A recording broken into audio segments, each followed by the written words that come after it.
C'est une question taboue dans la société française, notamment, mais pas seulement. Consentir, clé du désir, point d'interrogation. La question du consentement reste complexe. À l'heure d'une sexualité plus respectueuse et plus égalitaire, la sociologue et militante queer Alexia Bouchery plonge dans les zones grises de nos sexualités quotidiennes. Bonsoir Alexia Bouchery.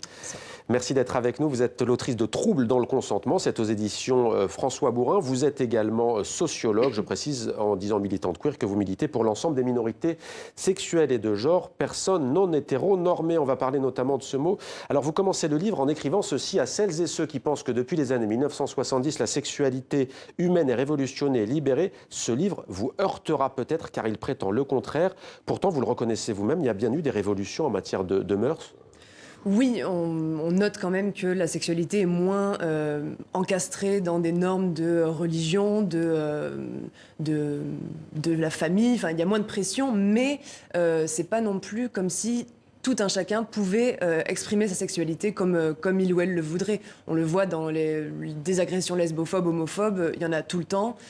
Ça continue quand même d'avoir quand même certaines pressions. Et notamment au niveau du consentement, les violences de genre existent et malgré cette supposée révolution sexuelle. Alors, les interactions sexuelles demeurent normées, dites-vous, cadrées, structurées. Selon vous, quels sont les schémas, quels sont les rapports de pouvoir qui conditionnent tout cela? Alors moi, dans ce livre, je me suis intéressée seulement à la question du genre et voir comment justement les rapports de genre œuvraient encore sur le consentement. Après, il y a encore des rapports de pouvoir, il y a des rapports au niveau du racisme, des rapports de classe. Donc en fait, tous les rapports de pouvoir qui existent dans notre société et notre société qui est construite de manière hiérarchique malgré le fait qu'on voudrait la faire paraître égalitaire. Alors, la libération des femmes, on sait, a été libérée avec l'affaire Weinstein aux États-Unis. Il y a eu ces mouvements MeToo sur les réseaux sociaux. Hashtag balance ton porc également. Je n'ai pas envie, mais il y a toujours ce mais. Et combien de nos récits sexuels, dites-vous, ont commencé par cette phrase? En fait, il y a une nuance, il y a une subtilité entre ce qui est vu comme consenti, mais pas vraiment désiré. C'est là où vous mettez le doigt. Oui, mais c'est ce qui fait vraiment, je pense, le cœur de mon enquête, c'est d'arriver à dissocier la question du consentement de la question du désir. Et notamment, ça s'illustre par le fait de dire « j'en avais pas envie, mais je l'ai fait ouais. ». Donc là, vraiment, il y a cette question-là de consentir.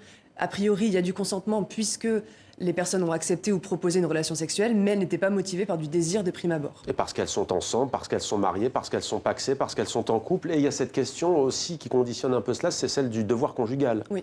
Être marié ne signifie pas forcément devoir accepter un rapport sexuel. Absolument pas. Et rien ne justifie d'accepter un rapport sexuel qui n'a pas été désiré vraiment d'une envie personnelle.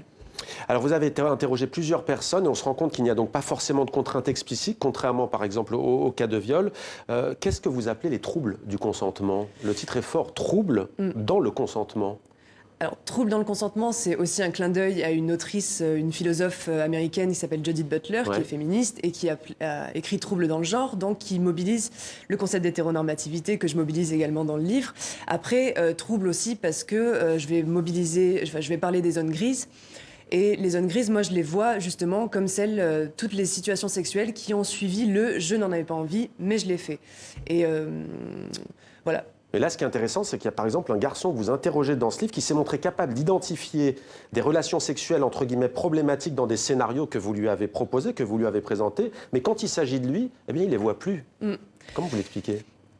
Moi, je l'ai analysé comme étant le fait que quand on se met à réfléchir à propos de notre propre consentement, c'est tout de suite plus compliqué que de réfléchir dans des cadres très théoriques. Il y a souvent cette idée-là selon laquelle le viol, c'est facile à identifier, notamment dans les scénarios que je proposais à la fin. Tandis que quand ça nous touche, nous, quand il y a des enjeux relationnels, quand il y a d'autres enjeux derrière, quand on connaît la personne, de suite, ça devient non plus un viol, mais quelque chose de... Oui, bon, je l'ai un peu forcée, mais au final, elle a quand même aimé ça et je savais que ça lui ferait plaisir, en fait. Alors, vous distinguez selon plusieurs éléments qui vont venir, si l'on peut dire, vicier le consentement de deux personnes engagées dans une relation routinière, parce que c'est ça dont il s'agit, des personnes qui se fréquentent au quotidien. Et vous avez essayé de théoriser plusieurs choses, plusieurs modèles. D'abord, le rapport aux injonctions à la sexualité dans le modèle conjugal, c'est celui qu'on a évoqué, mais on a envie de vous dire... Je ne vous provoque pas, mais on ne va pas signer un contrat en entrant dans le lit. Donc, vous n'êtes pas sexologue, mais qu'est-ce que vous conseilleriez du coup aux couples notamment, qu'ils soient d'ailleurs hétérosexuels ou homosexuels? Alors, aux États-Unis, justement, dans certaines universités, il y a ce modèle-là de contractualisation peut-être extrême des relations sexuelles, qui est le fait de vraiment de veiller à ce que chaque étape de la relation sexuelle soit consentie, donc désirée. Enfin, concrètement. En tout cas désirée, concrètement. Alors, sans peut-être arriver à un modèle comme ça, je pense que toutefois c'est très important que ce genre de modèle existe, ne serait-ce que pour donner une alternative dans le modèle qu'on a, nous, du consentement, qui est très flou, qui est juste amené par les corps.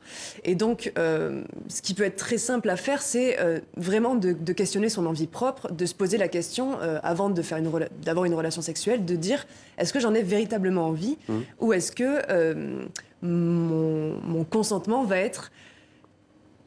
va se jouer dans quelque chose d'autre. Est-ce que je vais consentir à ce rapport pour maintenir mon couple? Donc en fait, ça se travaille, c'est pas non plus du jour au lendemain, et on imagine que c'est un processus.